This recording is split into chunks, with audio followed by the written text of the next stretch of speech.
Amigas e amigos, tem uma análise muito interessante do cientista político Alberto Carlos Almeida, está aí neste portal 360, que ele, a partir do manchetômetro, ele revela exatamente como é o jogo eleitoral, o jogo da campanha eleitoral, o poder que tem aí esse partido único da mídia, o PUM, né, as manipulações, etc. Que ele diz aqui que o ponto mais alto do noticiário negativo foi no período do impeachment, noticiário negativo contra o Lula. Entre o primeiro e o segundo semestre de 2016, ele diz, havia uma onda crescente contra o PT e o governo Dilma. Foi ali que a rejeição de Lula atingiu seu máximo, quando 57% do eleitorado afirmou que não votaria nele de jeito nenhum. Ainda prossegue mais adiante. Naquele momento, somente 19% disseram que não votaria em Alckmin. Tratava-se de um patamar bastante abaixo do 1/3 do eleitorado que tradicionalmente vota no candidato a presidente do PT. Após o impeachment, as matérias negativas sobre Lula e o PT despencaram para 200 e voltaram a subir meteoricamente em julho de 2017, quando o juiz Sérgio Moro o condenou a 9 anos de prisão. Depois disso, houve uma nova diminuição, seguida de uma subida forte entre janeiro, quando o TRF4 condenou Lula, e abril, quando ele foi preso. Contudo, em todo o período, a rejeição de Lula, mensurada pelas pesquisas do Datafolha, caiu. Ela atingiu 36%, mais de 20 pontos percentuais abaixo do que seu máximo.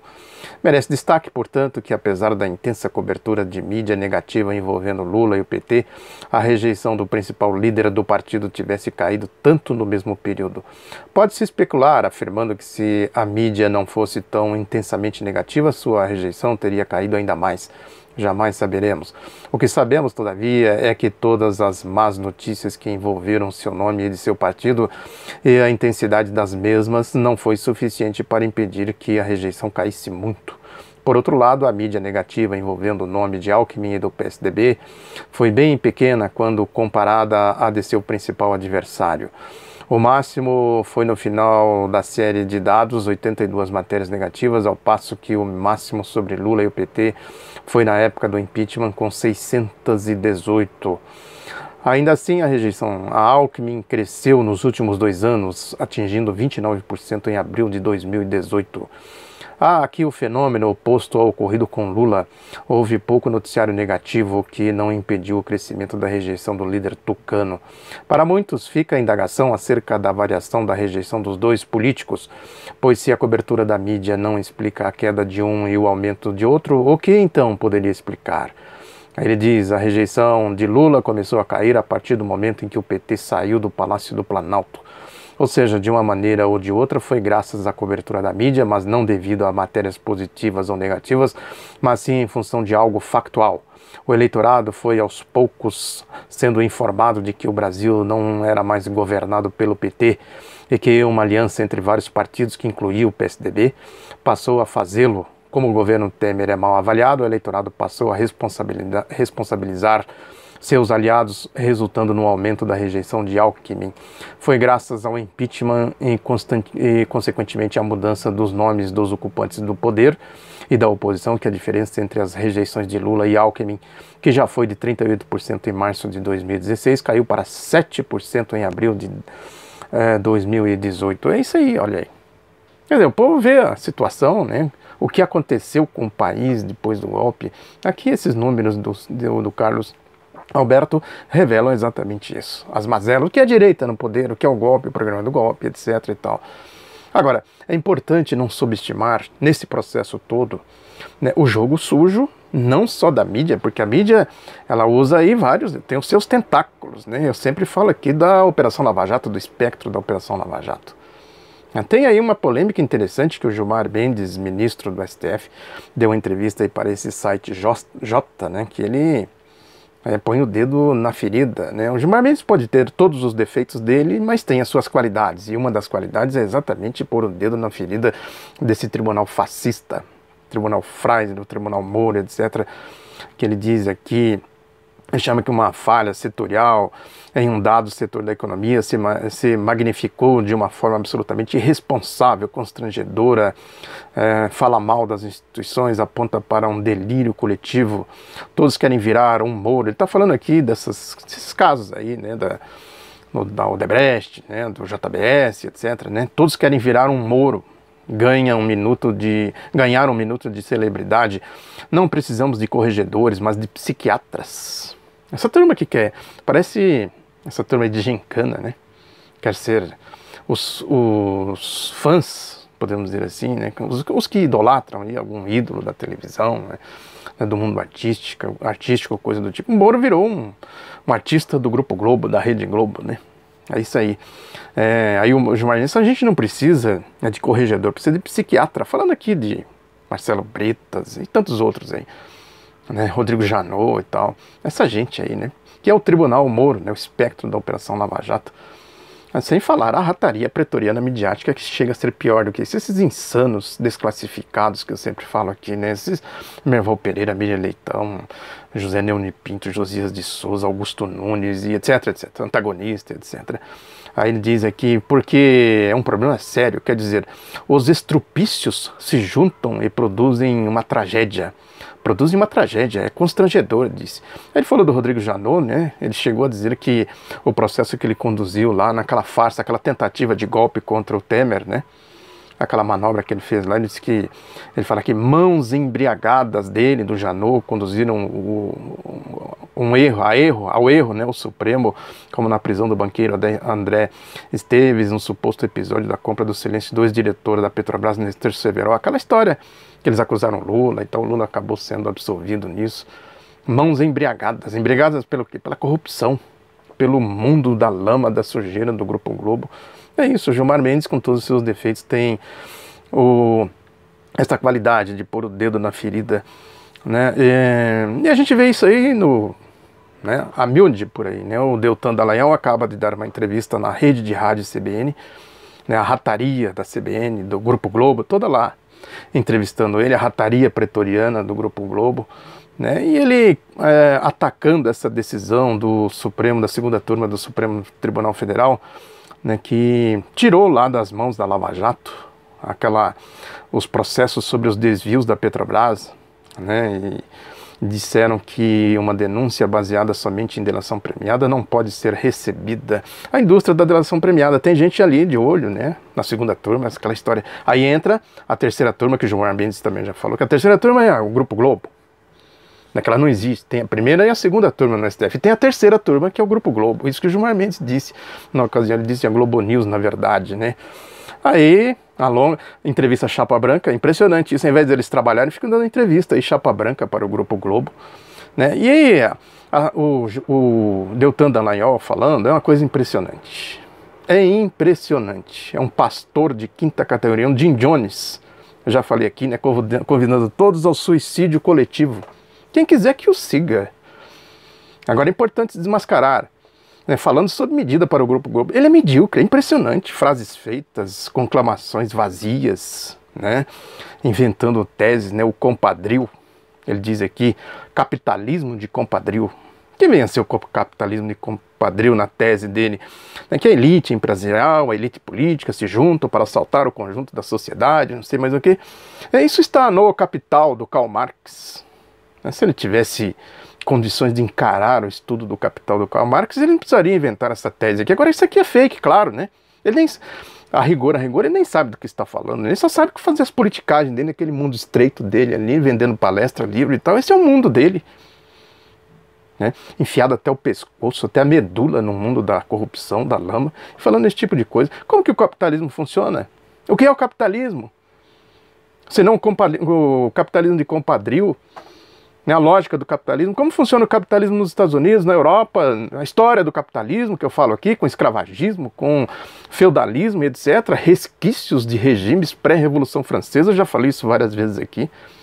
Olha aí eles inventam as coisas, eles inventam, né, esses termos, esses epítetos e ficam repetindo por aí para incautos engolir. Bobos, quem segue o Jim Jones, vai por suicídio coletivo, quem quiser, siga Deltan Dallagnol, siga o Jim Jones de Curitiba. acusações pesadas aos ministros do STF, acusando de corrupção, acobertar a corrupção e tal. Mano, e até onde vai a sujeira? E ninguém contesta a rataria do Grupo Globo, não contesta esses absurdos, né? Porque é isso, é chapa branca, né? Politicagem, tão somente pregando o seu pacote, né, lá da anticorrupção, da transparência internacional, que ninguém vê transparência nenhuma nisso. Que transparência é essa sem transparência? É a transparência sem transparência. Se fosse mesmo transparência, não estava lá com Lava Jato. Essa que é a realidade, fazendo pregação política, politicagem, né? É isso, né? A norma ética dizem que eles deveriam falar nos autos, mas nos autos não dá audiência, né? Não cumpre o papel deles, né? Eles falam na mídia. Ao invés de falar nos autos, eles falam na mídia, no Grupo Globo, sobretudo. Isso repercute por aí, no PUM, no Partido Único da Mídia. Ele está lá no Facebook dele, quem quiser ver as frases de porta de banheiro de rodoviária.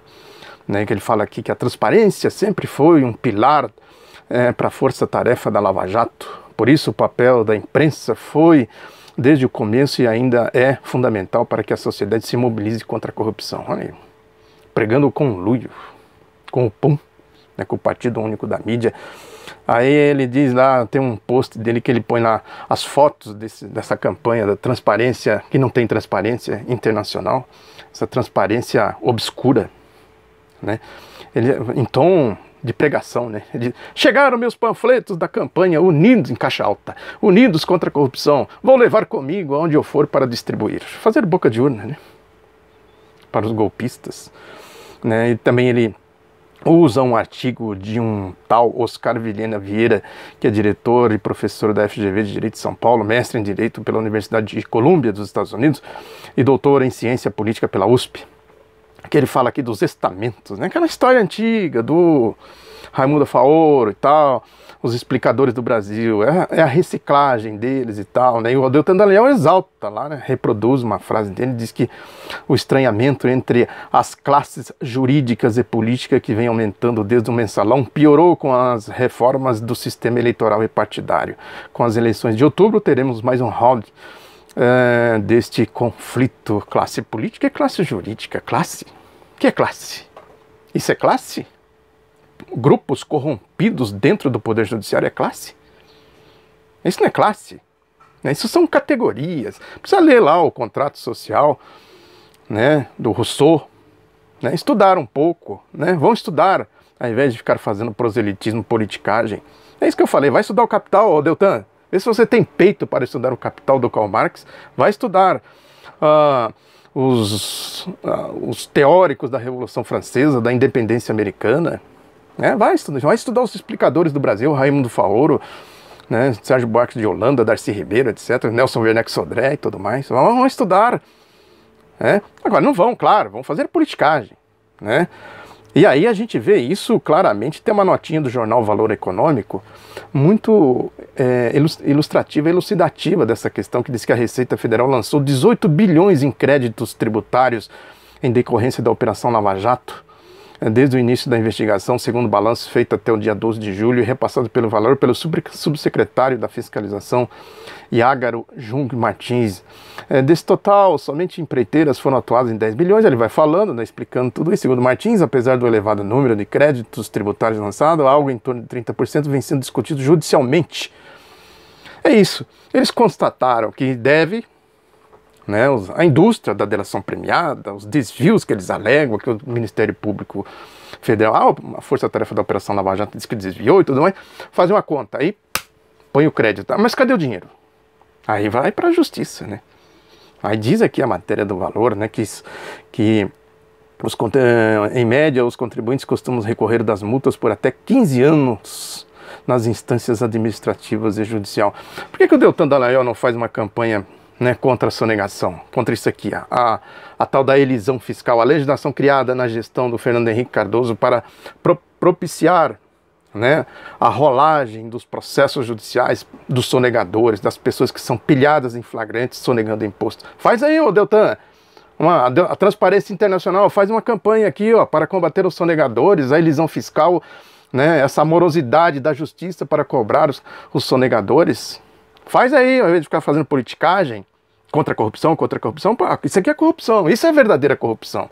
Caixa 2, evasão de divisas, lavagem de dinheiro e tudo mais. Aqui, ó, vocês pegam-os em flagrantes pela Receita Federal.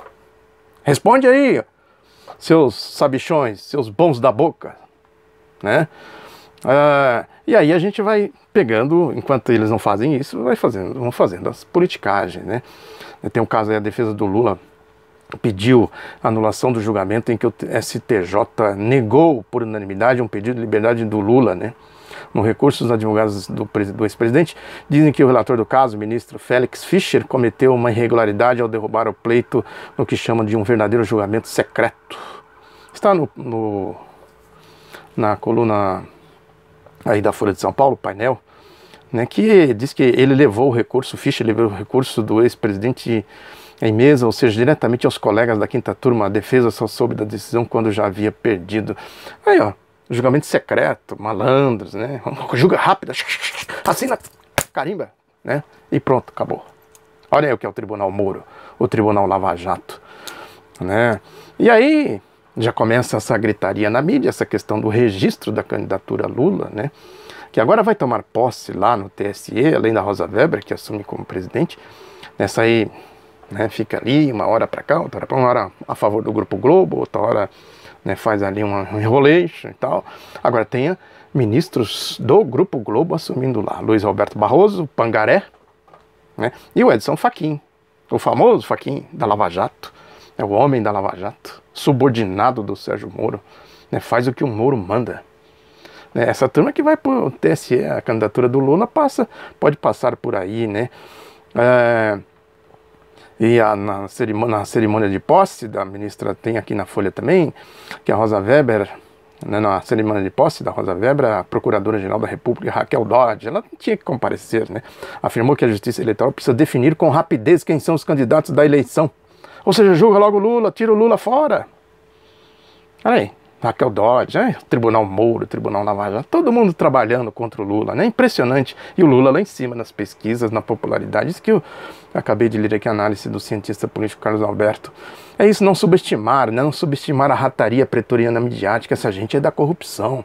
O Globo hoje, quem for ler o jornal O Globo hoje, leia com um potinho de sal de frutas. Impressionante a campanha contra o Lula, boca de urna contra o Lula. Impressionante. Tá lá os ratos pretorianos, Merval Pereira, etc, aquela turma toda lá. Né? Notícias, análise disso, análise daquilo, tudo contra o Lula, contra o Lula, contra o Lula. Vejam como é um jogo sujo, um jogo pesado. Né? Esse ministro Barroso, Pangaré da Globo, né? Veja que eles vão fazendo vão se reciclando. O capitalismo é assim, recicla o Globo, o Grupo Globo, né? Nega, né? Agora, né, disse que foi um erro apoiar o golpe de 64. Não é que eles apoiaram, eles foram partícipes, foram ali epicentro do golpe, né, na Operação Lava Jato da época, os generais latrocidos da Escola Superior de Guerra, né, eles vão fazendo a reciclagem. O Barroso falando isso aqui abertamente, né, que ele falou aí no encerramento do 8º Congresso Brasileiro de Sociedades de Advogados, né, que ele disse que a sociedade pode viver a refundação do Brasil se souber aproveitar a oportunidade que o momento histórico vem dando. Esse discurso do Álvaro Dias, o ladrão. Né? O Álvaro Dias é candidato para ser o porta-voz da Operação Lava Jato, mas o espectro da Operação Lava Jato está aí. É o Alckmin da Lava Jato, o Bolsonaro da Lava Jato, todos que defendem a Lava Jato. É o espectro da Operação Lava Jato. Quem confronta a Operação Lava Jato? Quem é de esquerda, por óbvio, é questão de lógica, ideológica, questão de classe, etc. Aí ele vai falando aqui, né, a estabilidade, Barroso falando, Pangaré, a estabilidade monetária nos possibilitou o senso de responsabilidade fiscal, apologia ao projeto neoliberal, uma questão aritmética que nenhuma ideologia pode contestar. Não pode, seu Barroso? Eu contesto, sim. Vem contestar comigo aqui, para ver se eu não contesto, e mostro para o senhor que o senhor está mentindo, fazendo apologia politiqueira. Além disso, conseguimos retirar da linha da pobreza cerca de 30 milhões de habitantes. Quem tirou, seu doutor, esses 30 milhões? Em uma geração ainda derrotamos a ditadura e a hiperinflação. Quem derrotou, seu doutor? Foram vocês, da direita? Foi o Grupo Globo que derrotou? Quem foi que derrotou, né? A Constituição de 88 teve grande importância nesse processo. Quem defende a Constituição? O senhor não está vendo aí a violação da Constituição? Abra os olhos. Não vai abrir, né? Isso que eu estou fazendo aqui é uma caricatura, evidentemente. Isso aqui é pura demagogia, fake, né? Fake news. Aí dizem, quando na faculdade, em 76, eu tinha 3 grandes preocupações: como acabar com a tortura, a censura e criar instituições democráticas. Hoje discutimos como combater a corrupção no processo legal, melhorar o sistema de justiça e elevar a ética para continuarmos avançando. A defesa e o aprimoramento do conjunto de normas que regem o país são um caminho mais seguro a ser seguido, enquanto propostas alternativas apresentam grande risco para o Estado democrático de direito, para o Estado de Direito. Olha quando eles se reciclam, né? Eles estão combatendo a corrupção no processo legal, melhorar o sistema de justiça. Vocês estão fazendo isso? Honestamente, vocês estão fazendo isso? Ou vocês estão corrompendo o poder judiciário? Olha, é um mundo fake. Olha como eles se reciclam e ficam usando a democracia. O caso da democracia, o Estadão faz um editorial hoje, né, falando disso, contra o Lula, né, com aquele linguajar estropiado, aquele linguajar de cachorro louco, né? Chamando a candidatura Lula de vigarice, contra a vigarice alheia, alguma coisa assim. Eles usam, porque na época do Hitler, do fascismo, o fascismo também se recicla. Tem aí os fascistas, claro, a Operação Lava Jato é essencialmente fascista, um tribunal fascista. Agora fala o quê? A favor da democracia. Ninguém vai falar contra a democracia, é isso, né? Ninguém vai falar assim, eu sou a favor do escravagismo, eu sou a favor do capitalismo de compadrio do Deltan Dallagnol. Que eles são. O Deltan Dallagnol, inclusive, é a favor. Ele atua, ele é um agente, um militante do capitalismo de compadrio. Mas ninguém vai dizer isso, eu sempre falo aqui. Vem do Partido Nazista, Partido Nacional Socialista dos Trabalhadores, não sei o quê, os nomes, né, que eles criam. E ninguém vai falar assim, eu sou nazista, eu sou fascista, eu sou nacional socialista dos trabalhadores. O PSDB, Partido da Social Democracia, sempre tem social, trabalhista, né, nacional e tal. Porque isso é a ideologia do povo. O povo defende os trabalhadores, defende a questão nacional, a soberania nacional, defende a democracia, que é onde o povo tem condições de ascender socialmente e tal. Aí eles usam isso. O Barroso fazendo isso aqui, ó, né? Atuando um militante contra a democracia, contra a Constituição, contra o Estado de Direito, defendendo tudo isso.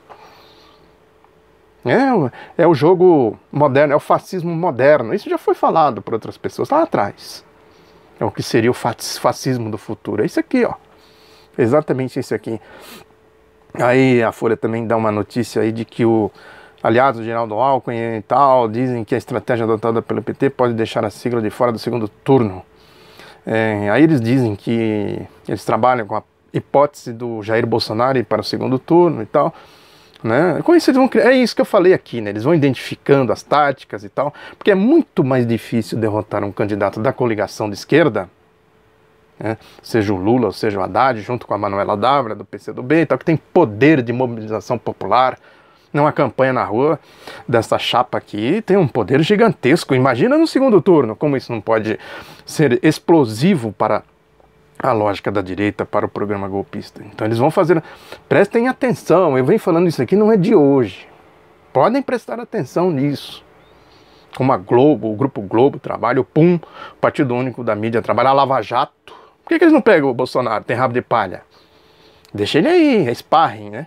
Vai deixando, vamos levar ele para o segundo turno junto com o Alckmin, lá a gente derrota ele. Agora vai derrotar o candidato aí do PT, do PCdoB e tal, do povo, o candidato do povo, encarcerado, etc. Olha aí como são as coisas, né? É isso, né? Candidato popular da direita, outro epíteto, né? O populismo. Quem é popular da direita?